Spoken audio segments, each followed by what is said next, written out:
Hello, Daniel and Kate. Welcome to another episode of the Modern People Leader. What's Going Hello. on? Everyone feeling good? Tuesday late afternoon. I got to be honest. This is I need this to kind of round out my day in a powerful kind of positive way because I'm still slugging through. I don't know, slugging through. It feels like a slow walk through mud in Yeah. this confidential process that I keep talking about that I can't talk about. Um, but that's where I'm at on a Tuesday. I'm ready to have a great conversation with some friends here. So Yeah. I'm looking forward to this. Well, Very cool. Same here. Kate, as you know, we have a few rituals on the Modern People Leader. We like to kick things off with good news stories, just a personal or work-related story from the past couple weeks that we want to give a shout out and just get the conversation off to kind of a grateful way. Perfect. Happy to share. So here in Connecticut, we're going through a little bit of a snowstorm today, and I'm just kind of returning from what was February break for my kids. So I have four children. My youngest is 6 years old, and my oldest is 15.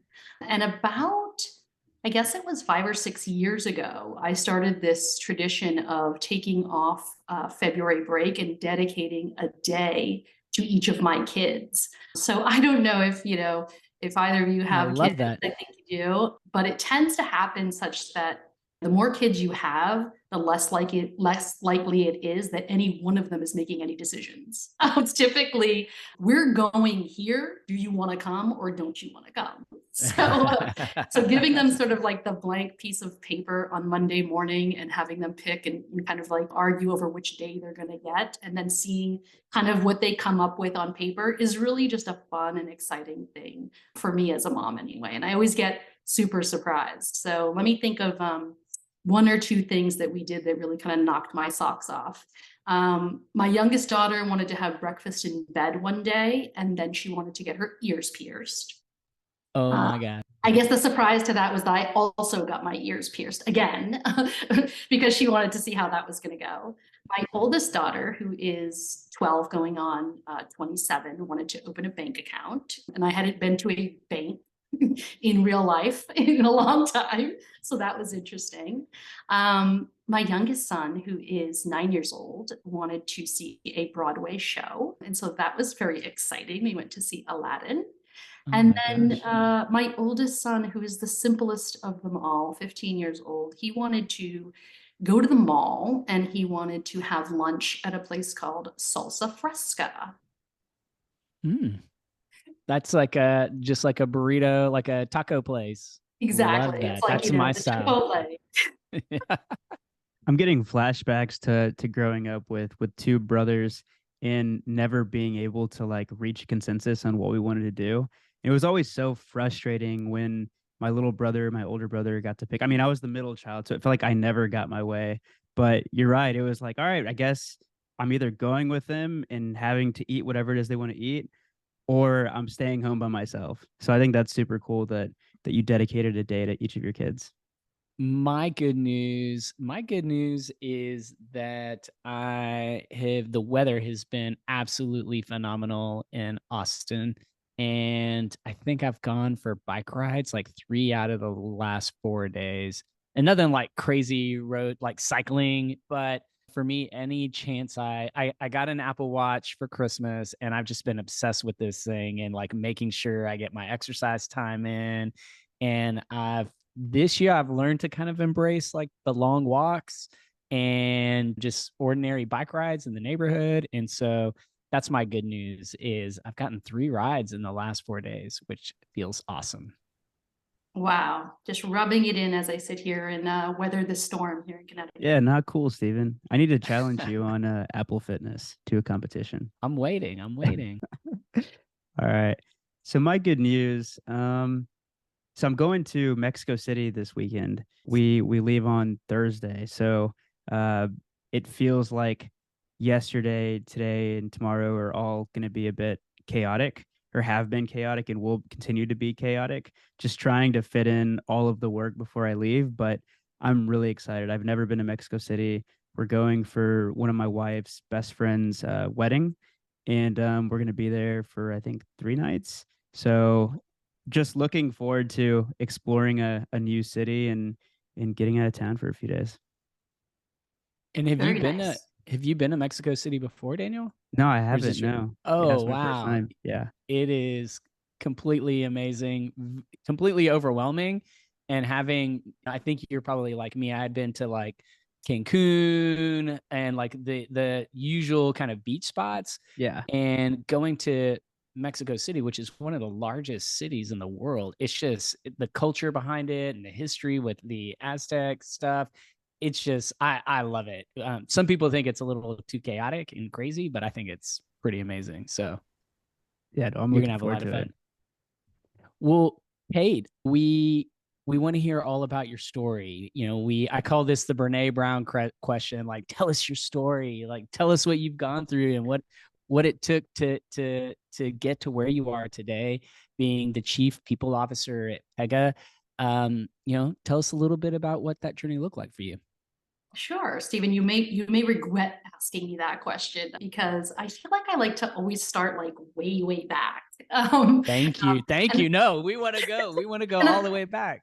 I feel like the HR stories, they're always kind of, peppered with very similar threads. I think people who get into HR end up kind of taking a very similar path through organizations. But for me, I guess I would say my path through HR was anything but traditional. So when I go back to sort of like high school, I took my SAPs and I had, 3 points shy of a perfect math SAT score. I'm sorry, 10 points shy. I don't think 3 is possible. 10 points shy of a perfect math SAT score. And my dad was actually an engineer. And so when I went on to college, it was sort of like a no brainer for me to study computer science. And back then, not a lot of girls were signing up for computer science. So I didn't really know what it was, but I was willing to give it a shot. And after my first year studying comp sci, and I did really like it, I liked solving problems, I liked coding. I got an internship, and I got an internship at a technology company in Cambridge, Massachusetts. And I was basically QAing encryption technology, which later became a very big thing. But it was at the end of my summer internship that the head of HR approached me. And she said, "So you seem really approachable. Can you give me some feedback about the intern program?" And I said, "Yes." I'm dying for someone to ask me that. I said, "The highlight of my summer was the bowling event." And she was like, "What?" She thought like we did some like, kind of hackathon at the bowling alley. But I was like, no, no, no, no. The bowling event was exciting for me because I actually got to talk to people and understand what they do at this company. And it was not just me and my binder. And I remember her saying to me, "What are you interested in doing now that you've learned kind of about what different people at our company do?" And I said, "I'm not sure what I'm going to do or what I want to do, but I do know that I do not want to be." And she had said, "You know what? You should come back and you should intern in HR next summer because there's no really better place to be in an organization to get to know kind of behind the scenes what everyone else is doing." And it kind of became history from there. I did come back the next summer and I did intern in HR. And I guess what I would say about sort of my path and my journey as an HR person is that it was pretty nerdy. Like coming from like a comp sci background, even though I didn't kind of finish that out in college, I always had that sort of like frame of mind. And so I was always that HR person who was like building databases to collect information. My first job out of college was at Goldman Sachs, and it was in a very niche group focused on equity plan design. And I don't think in the field of HR it gets any more nerdy than that. But from there, I really kind of forged my path through really the back end of HR. So, not talking to people, not partnering with people, kind of hiding from that part of things. And it took me probably a good 15 or 16 years to have a conversation with, the then CEO of the company that I was working for, who said, "You really are the person to take this sort of business partner model forward for us." And I remember having this conversation with him and saying, "No way, I am not going to be dealing with people. Anytime people are dealing with me, like I'm the comp person, I'm the benefits person. People are usually angry or frustrated. That's not for me." And he said, "What are you talking about? You work with Tony and you work with Chris and you work with so and so." And I said, "Yeah, but those are just my friends." And he's like, the heads of sales and trading are your friends? I was like, yeah, they are. And I remember literally this light bulb Love going it. off, just thinking, oh wait, is that what being an HR business partner is? And like I said, that wasn't that long ago, but it was a big dive for me, a big chance that I took. And what brought me to Pega? Actually, what's interesting about that is that Pega is very much a technology company. We are, kind of, the best of the best in terms of engineers. We are providing the best technology product out there to our clients. And our CEO was a big nerd. So me coming up the sort of HR track in the nerdy way almost set me up perfectly for this introduction. And in fact, my introduction to Pega was pretty untraditional in the sense that I wasn't looking for a job. They really weren't looking for me. Our paths just kind of crossed pretty organically. I think I said something to someone who knew our CEO and they said, hey, do you know Alan Trefler? You just said something that he says all the time. And it was something about like running HR like a business. And that's how we met. Wow, what a great story. And so it looks, if I'm not mistaken, Pega is the first chief people officer role that you've had. Is that It true? is, in fact, yes. Okay. And so what, was it the right time? I'm just curious. You've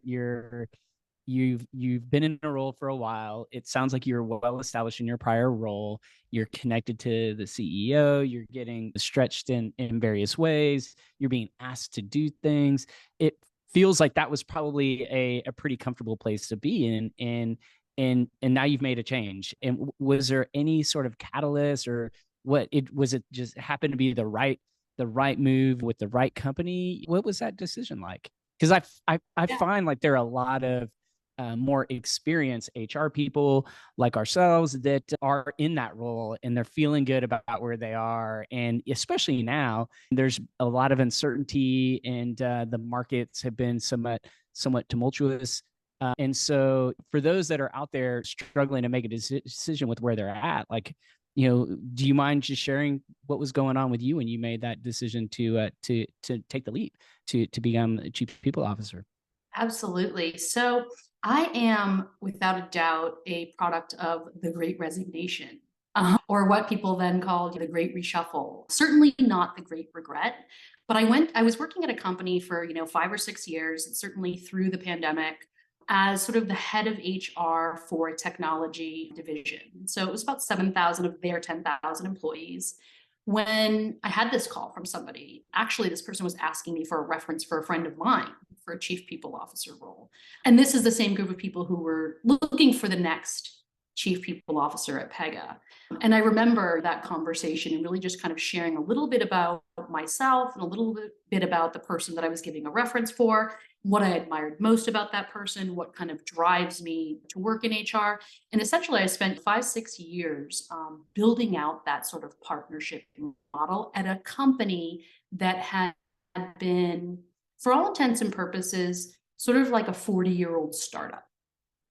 And so, having kind of spent a greater part of 5 years building that and working with people and going through change, hearing about the story of Pega, who this year we are turning 40 years old, and hearing about sort of some of the things that they were struggling with, and hearing about being fascinated by the deep, rich history that exists at this company, got me really thinking. And I think, you know, that just feeling that you just described to me that others in HR have, I certainly had that feeling, right? I was thinking, hey, I'm doing this job, I'm working in fintech, this works for me. I've been home for some number of months now with the pandemic. Why make a change?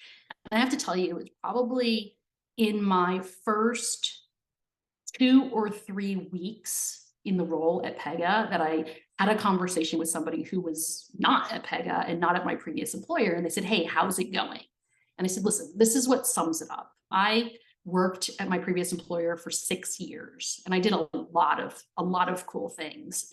And I spoke at one company meeting in 6 years. I've been at Pega for 3 weeks and I had spoken at 2 company meetings. And so Wow. just kind of being in a place where I knew that I could like touch people more than like the 5 or the 10 or the 20 people that I work with every day, but really having like an opportunity to like touch people more broadly and get the feedback that people learned from me or appreciated the way that I was talking, just made me feel I had made the right choice and that I could do it. I love that story. And so when you run into a friend you haven't seen in a while and you're giving them the quick update and they ask, "Oh, Pega, what does Pega do?" Like what's your elevator pitch response to that? So funny. Well, I've actually honed my elevator pitch because my son, who's 15, had like a eighth grade career day. And so I had to kind of like go in there and spend like a good 45 minutes talking to these kids about, HR, what's HR. And then my So 6-year-old awesome. goes, Do you think they got it? Do you think they walked away oh, with totally. I a mean, like, and my 6-year-old gets it now, right? She's like, "Oh, love my it. mommy, she helps people do their job better." And when we talk Well about said. when we talk about Pega, I always say Pega is, a company that works with really, really big companies who have a lot of customers, and we help them make their customers experience better. So, like if you think about an Amazon and the way that Amazon kind of tells you what you might be interested in, we build the technology that helps Amazon in order to tell you what those products that you might be interested in. And my kids all know and love Amazon, of course. Who doesn't? Yeah. And so why should we be jealous that you get to work there? In my entire career, this is probably going to sound a little bit cheesy or cliche, but I've found like pockets of people that would call my people, right? Like friends, people you could kind of like complain with, um, any number of things, right? You go have a drink with after work, whatever it might be. And I feel like I've never quite felt that the immediate team that I had in any of the roles I've had was really a collective group of people that I would call my people. And the one thing about the leadership team at Pega, I thought at first, geez, I'm going to be kind of the head of a function on the executive leadership team. No one's going to want to talk to me. No one's going to want to be my friend. This is going to be a lonely job. But it turns out that I found my people. There are a number of folks on our executive leadership team. I described to you already, our CEO, Alan Treffler, who's a big nerd, just like me. And the other folks on our leadership team, you might pull up our company website and be like, whoa, like you're in a sea of white guys. But what I would tell you is that our leadership team is pretty dynamic, pretty interesting, very fun, and we genuinely enjoy each other. So that's pretty special. I mean, I think if anyone here has had a job, right, that that's not always an automatic.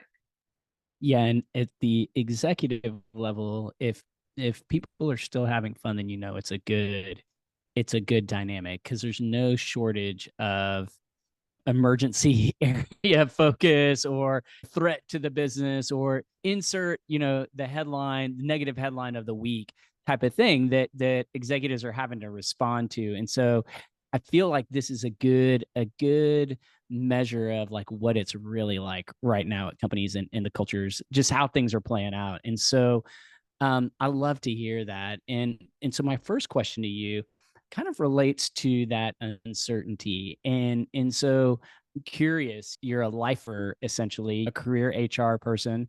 And so what are some of the things that you get excited about waking up every morning, some of the challenges that we're facing in at Pega, in the people space in general, just in life? Like what are some of those things that are really kind of front of mind for you that get you jazzed up? Yeah. So I've spent a lot of time over the past year or so being in my first chief people officer CHRO role, doing a lot of networking. I am on the governing board of the New York City CHRO Gartner sponsored group. I've joined a couple of other networks regionally in Massachusetts, which is where Pega is headquartered. And there's just this constant theme. I feel like, number one, it's never been a better time to be in HR, right? To be invited to the eighth grade career day, that was a big moment for me. And there's truly just this paradigm shift that's happening right now. And I think that there's no question about it that no one has the answer, right? We're all searching for these answers about, the future of work. Is it remote? Is it hybrid? How are we going to maintain all the goodness, I think, that came out of the years 2020 through 22, but also how are we going to move forward? And so our workforce is truly becoming global. I am actually the only executive at my company who is fully remote. And so, being sort of like the spokesperson for that, but also being at the forefront of helping people to navigate that and thinking about how we're going to disrupt the future of work just by the sheer nature of how we work together and how we kind of develop what will become, dare I say, the new normal, as some people have said. I think this sort of massive shift in how we collaborate is pretty exciting. It's given me certainly perspective in terms of different people in different regions that I've been able to interact with simply because I'm not commuting or simply because they're not commuting. So I'm super lucky to be working for a company that I think is kind of right at the forefront of building for change and really embracing that change. But it does give me some level of excitement to sit around a table or a room with other, CHROs and chief people officers who are basically saying the same thing. Hey, we're just trying to figure this out.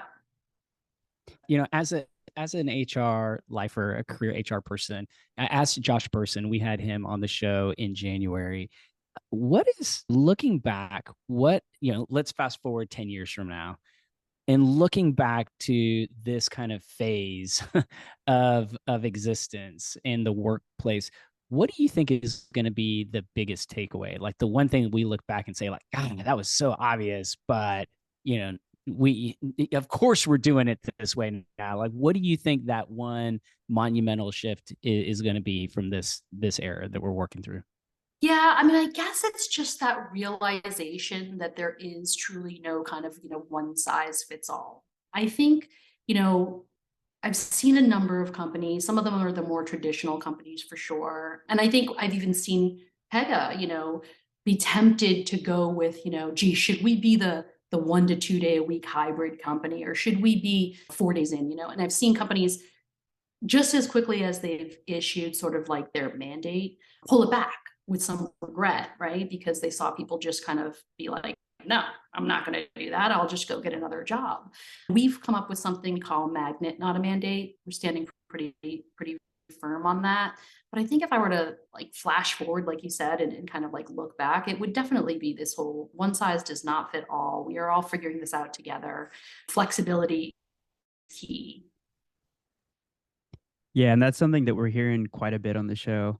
And to your point that nobody really has this figured out, one of the main reasons that we started this podcast was that so we could provide a platform where people could talk about some of the experiments they're running while they're trying to figure this out. Like we started this podcast 2 years ago, and we had a feeling that there was going to be we had a feeling that history was going to be made and there was going to be a lot of changes, but I don't think we really anticipated how much change actually has happened. So as you said, it's really exciting. I still remember having the light bulb moment. I was 3 months into a new role at Udacity, working for the enterprise marketing team, and COVID hit.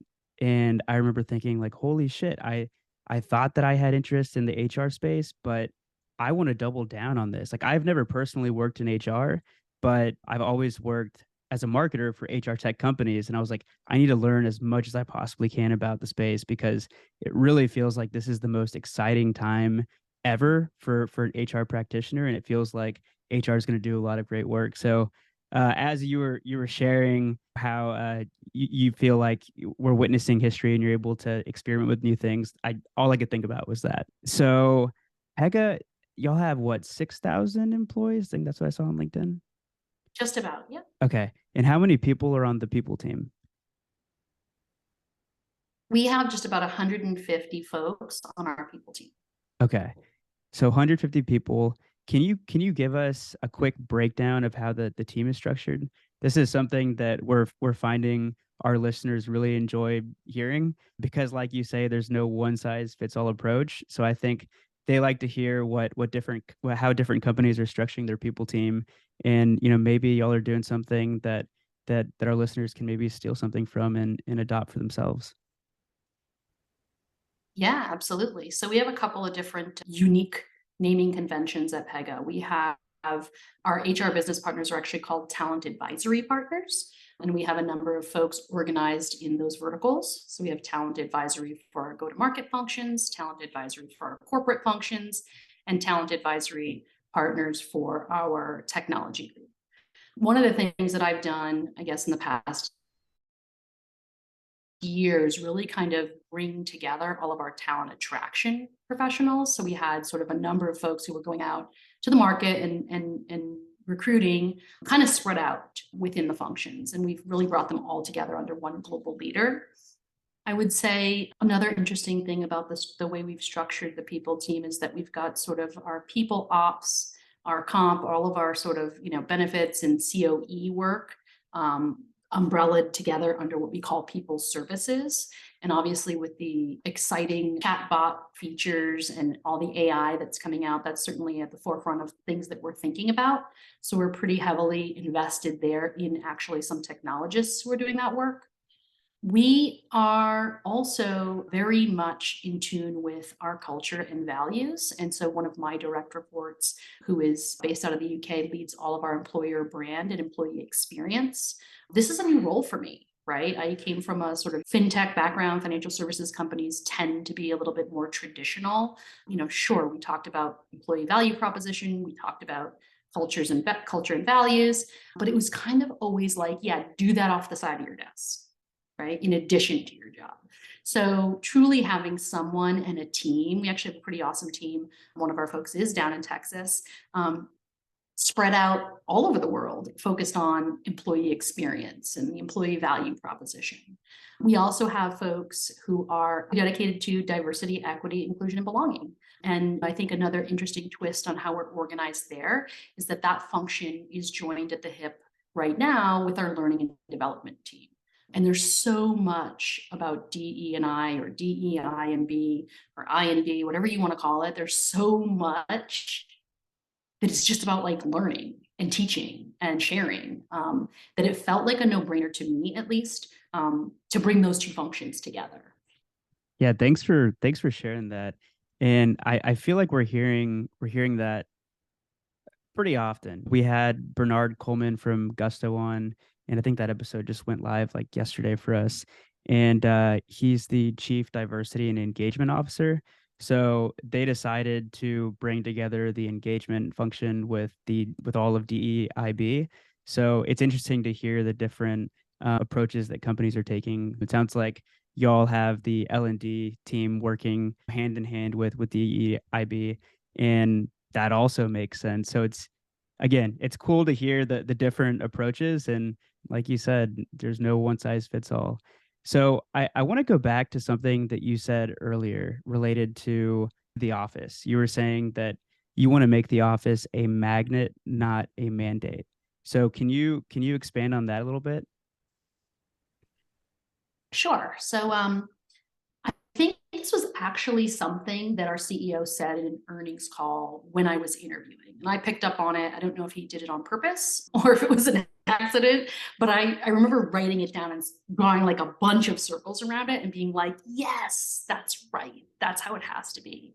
And interestingly enough, more recently, right, it was very easy to say our offices are a magnet and not a mandate because people were literally just going in when others were there and it was more of a social thing. I think as we start to kind of forward and try to plan a little bit more and have some structure, which by the way is what our people are asking us for, right? People are like, tell me what you want me to do. Tell me what makes sense.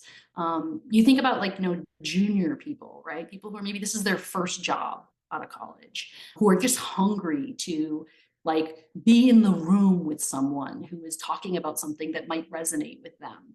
And so we're trying to kind of bring a little bit more structure. And so we're really hanging on to that magnet, not a mandate, under the premise that there's some research out there, right, that says that collaboration and intense collaboration in particular is good for people. It's good for people. It's good for innovation. It's good for just building camaraderie. I think back to my early career days. And I used to just, bomb into Madison Avenue at 8 in the morning and I'd be there till like midnight, right? And like those people that I was working with at the time, like kind of like that mid-career phase, those were like my friends still to this day. Those people, I go to their weddings, I go to their children's, birthday parties.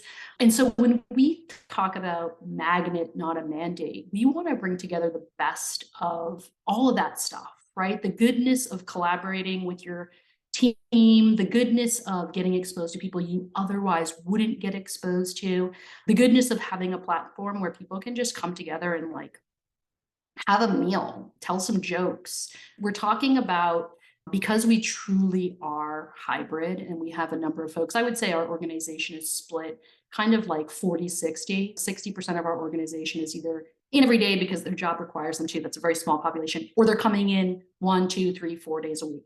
The other 40% are 100% remote.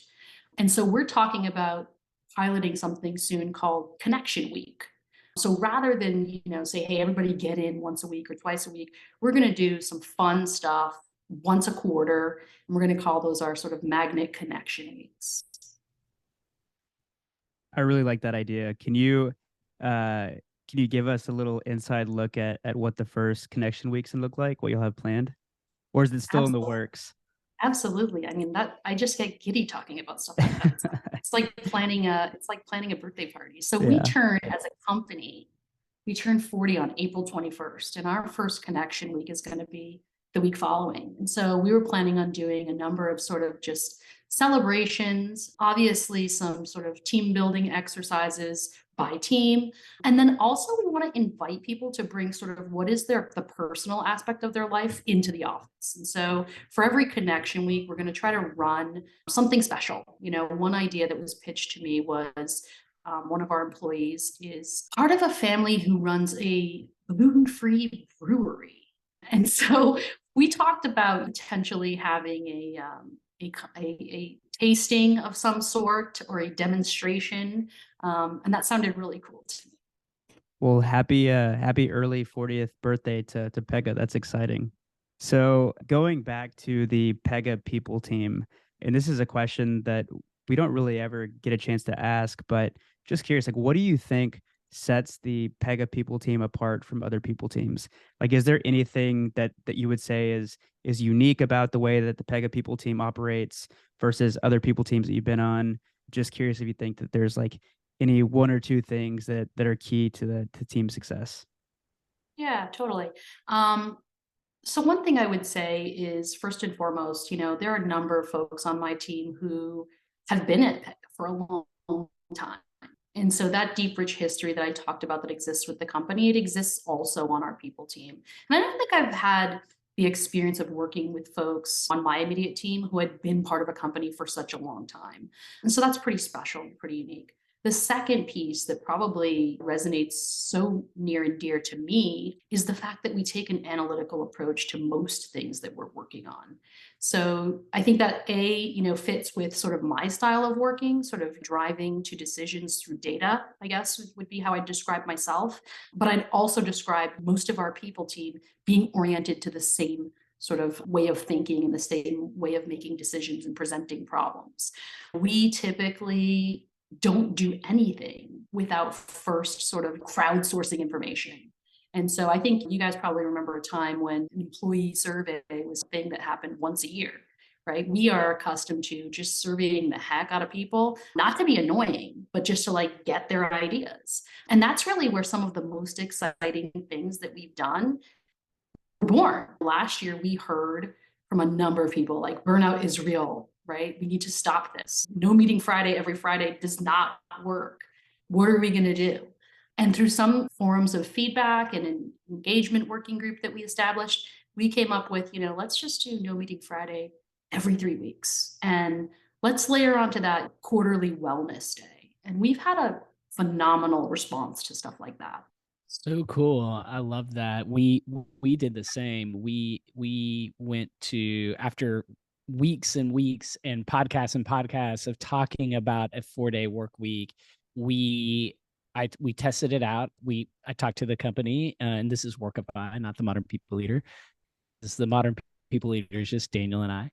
And so my other business, Workify, we talked about it as a team, talked about some challenges, practicalities, made sure that everyone would be able to kind of adhere to a 4-day work week, and we agreed to pilot it for 2 months, and here we are, like almost a year and a half later, and we still have that. So we do a 4-day work week every other week, and it's kind of the the flexible future that worked out for us. And it, we love it.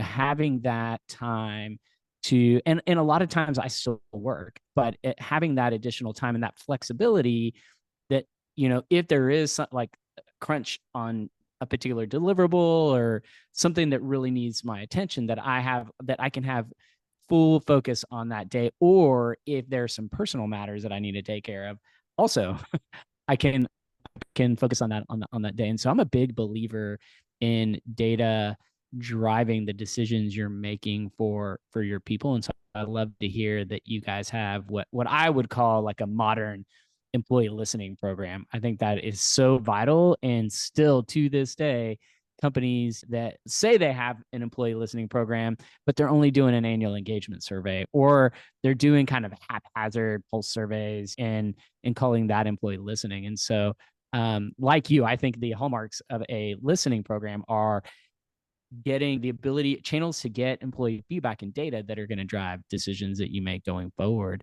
And so love all of that. One of the things that I read in preparing for this conversation was a blog, and I believe it was from you being 6 months into your job, and it was an article that essentially described a conversation between you and CEO Alan about your rhythms that you have in place. And I just was so impressed that the CEO, well, you jointly, felt so confident about this rhythm that you guys had in place that you wanted to share it with others through your blog. And so I'm curious, like 6 months later, X months later, is this still happening? This, I believe it was a daily rhythm. Is this still happening? And, what are some of the, would you recommend this approach to others? Absolutely. So that was a funny story. I think Alan and I were being interviewed by somebody. I think it was maybe turned into a blog, but I remember when she asked the question. In fact, when she asked the question, I don't think she was expecting that answer. I think her question was to Alan, and it was, how many times per week do you guys meet, and what do you talk about? And I think Alan shocked her when he was like, per week. He was like, we talk at least once a day. And that speaks probably a little bit about who I am, but it also speaks a little bit about who Alan is, right? We are both pretty intense. I actually would say most of our leadership team is pretty intense. And we actually created a channel where it's like a group chat, I guess what you call it. Let's sound like I'm coming from 1982 or something. we have our little group chat for the executive leadership team. And if we don't have something important to share, like say it's a no meeting Friday, I usually kick it off with a fun fact Friday. And I'll just throw it out there to our executive leadership team and say, fun fact Friday, tell me about, your favorite toy as a child. And we'll share stuff like that. And so, certainly I would say a long time ago, somebody said to me that they saw the world as two different kinds of people, know-it-alls and learn-it-alls. And I absolutely see and sort of pride myself on being a learn-it-all. But something that's a little bit more special than even a learn-it-all is somebody who learns it all and then is eager to teach it all. And so what I would tell you about the relationship that I have with Alan is that he doesn't have a ton of exposure in HR. So he's asking me these questions regularly. He loves getting feedback, which I think is a rare thing for somebody who's been doing the same job for almost 40 years. He's our, founder and CEO. And I love learning. And so as much as I can get in terms of the history of our product or the history of our clients, this is the first job that I've had where I have been at the table with our clients and really just kind of talking about, you are an important client to us and we want to understand what your people problems are, and we want to learn from you and we want to share our learnings with you. And so that's been very, very cool. I can't remember I think maybe it was Melissa Wernick from Kraft Heinz, and she was talking about how her organization is moving from a know-it-all culture to a learn-it-all culture. And whenever I think about that, I don't know, I just feel like the more that you learn, the more you realize that you don't really know anything, and the more that you have to learn. So I don't know, when you have a CEO like that that is willing to learn and ask you all the questions about HR, I think it makes a big difference. So I'm just curious, like if you could try your best to sort of read Alan's mind, like I know he's not on the call, but like what do you think right now is like the number one thing that's on his mind related to the people at Pega? That's a good one. I think actually we had a leadership summit recently where we talked about kind of that future of work and what our leaders felt was the vision for our company. And I think Alan articulated it best. And it was top of mind for him is, what are our people thinking and feeling in this moment? And if there is any uncertainty, it's really up to us as leaders to bring some clarity to people. And I think, if there's something, that we could, wave a magic wand on, I think you said earlier, it is really kind of like giving people that reassurance that, you know what, we're going to figure this out. We're going to figure this out together. Nothing's going to be perfect. We're going to make mistakes. We're going to make mistakes together, and we're going to continue to listen to your feedback, and B, adjust and adapt. It's part of kind of who we are. So let's move on to rapid fire questions. So we ask the same set of questions to all of our guests. And yeah, so question one, how do you define a modern people leader? What are the traits and characteristics? Great. So people talk a lot about empathy, and it used to be about vulnerability. And I find those two words to be kind of shallow. I think they're both really grounded in people who listen, actively listen, and intentionally share. I think that a modern people leader has to be somebody who is good at telling stories. When I think about sort of the power of telling a story and the fact that empathy and vulnerability are rooted in that, right? To be vulnerable doesn't mean you just spill your guts, right? It needs to just share something that is personal to you. And I think telling stories is super powerful. I've seen that happen with our ERGs, our employee resource groups, because it gives people not only a window to kind of who you are as a leader, but it also gives them an idea of where you came from and how your story might resonate with them. And it's when someone else can see themselves in you that they really start to gain some perspective and some confidence and some clarity around what the future could be for them. And so I think listening, intentionally sharing, and number one, being a really good storyteller. I think that early, the first year or two of my career, I was working for Steven. And I feel like one of the biggest pieces of advice that he gave me was no matter what you're presenting or who you're talking to, you always have to think about the story. Like, what's the story and why does it matter to them?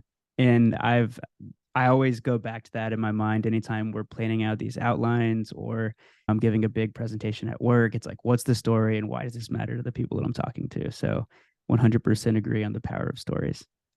All right, question two. If you'd go back in time and talk to a 22-year-old you, what career advice would you give yourself and why? 22-year-old me. Okay. So when I was around 22, I did receive some career advice that was pretty good. And that was you should plan to go to work every day prepared to be fired. And I remember the person who said that to me, he was much more bold than I was. If I were to look back, I'd say be more bold, take more calculated risks. I didn't know at the time what that advice meant when he said it, but it was really about just like, if you're holding back on something because you think that it's out of line, of course there's a good way of saying things, right? But if you're holding back on sharing your thoughts, sharing your opinion, reacting to something in a productive way because you think it will maybe run against the grain, that is probably the most important thing that you have to share. And so for me, being bold and taking more calculated risks, I think too many people wait too late in life to do that. And so your question about kind of like looking back at being 22 and being new in my career, definitely think about folks just, think about that. Think about the thing that you're holding back and how that might be the most important thing that you have to contribute. Such great advice. All right, last question for rapid fire. Do you have any shout outs that you want to give to members of the Pega people team or even to just like the broader Pega team? Like this is your moment to just shower people with love. Oh, great. Well, every single person who is part of what we call the Pega family, I would give a shout out to. But in particular, because it is Women's History Month, I would say to all of the women at Pega, you are seen, you are valued, and I am just so proud of the work that we have done together and the work that we're going to continue to do together. Shout out to all the Pega women. Yes, doing all the great work. Love it, love it. And so a couple of rituals, and next is if there's one or two or three amazing minds in the people space, in the HR space, that you think their voice absolutely needs to be heard, a spotlight needs to be casted on the great things this person has to share. Who would that one or two people be that you would want to recommend to have on the Modern People Leader? I did have a chance to network with some folks last week in New York, and a couple of people did cross my mind. Probably the most exciting person who crossed my path last week was somebody who is the CHRO at Marsh & McLennan. And the reason he's memorable to me is because he was super funny. I would say, Love it. keep doing what you're doing in terms of just, running this podcast is super awesome and inspiring to me, just listening to some of your previous ones. Excellent. Well, thanks for the feedback, and we will definitely continue doing this. And so that gets us to our last tradition. We call it one word close. It can be a word or phrase from the episode that we want to leave the show with, or just kind of wrap things up in a nice way. Sure. So thinking about sort of like this one piece of advice that I always give my kids, and I think I brought my kids up probably at the beginning of this podcast, in the middle, and now here at the end. They are a big part of my life. One thing that I always say to them is that you become what you give your attention to. So if you don't choose kind of, the thoughts and the images and the words that you're paying attention to, someone else is going to make that decision for you. So I know that so many people tune into things like podcasts so that they can sort of hear stories, learn, expand knowledge. I guess that's what we do when we practice or study anything, right? It is about kind of creating a practice, getting reps, building our muscles, mastering things. It's not about one single set of words or one person's story, but as I say to my kids, decide who you want to become and then give all of your attention to the thoughts and the ideas and master thinkers of that trade. And that will help you get there. Such great advice. I love that. I'm gonna go with a phrase tangentially related. I'm gonna go with tell more stories, because I love the theme in this conversation, Kate. Just having these interpersonal conversations and communications. We take work so seriously, it's hard to not get caught up in the grind. And we need to talk, and we need to connect, and we need to tell more stories. So that's what I'm going to go with. That's a good one. I'm gonna go with we're all just figuring it out. I think it's important for people to remind themselves that the people that you look to as experts, or maybe it's the most senior person on your team, and they seem like they just have everything figured out. Chances are they're just trying to figure it out just like you. So I felt like that was a common theme throughout the conversation. So that's what I'm gonna leave the conversation with. Well, guys, thank you so much. This has been a ton of fun. Kate, thank you for joining us on the Modern People Leader. Hopefully, you'd be open to rejoining us in the future, if we're so fortunate. But today was an absolute blast. So thank you. Thanks for having Bye, me. It's guys. super fun. Bye.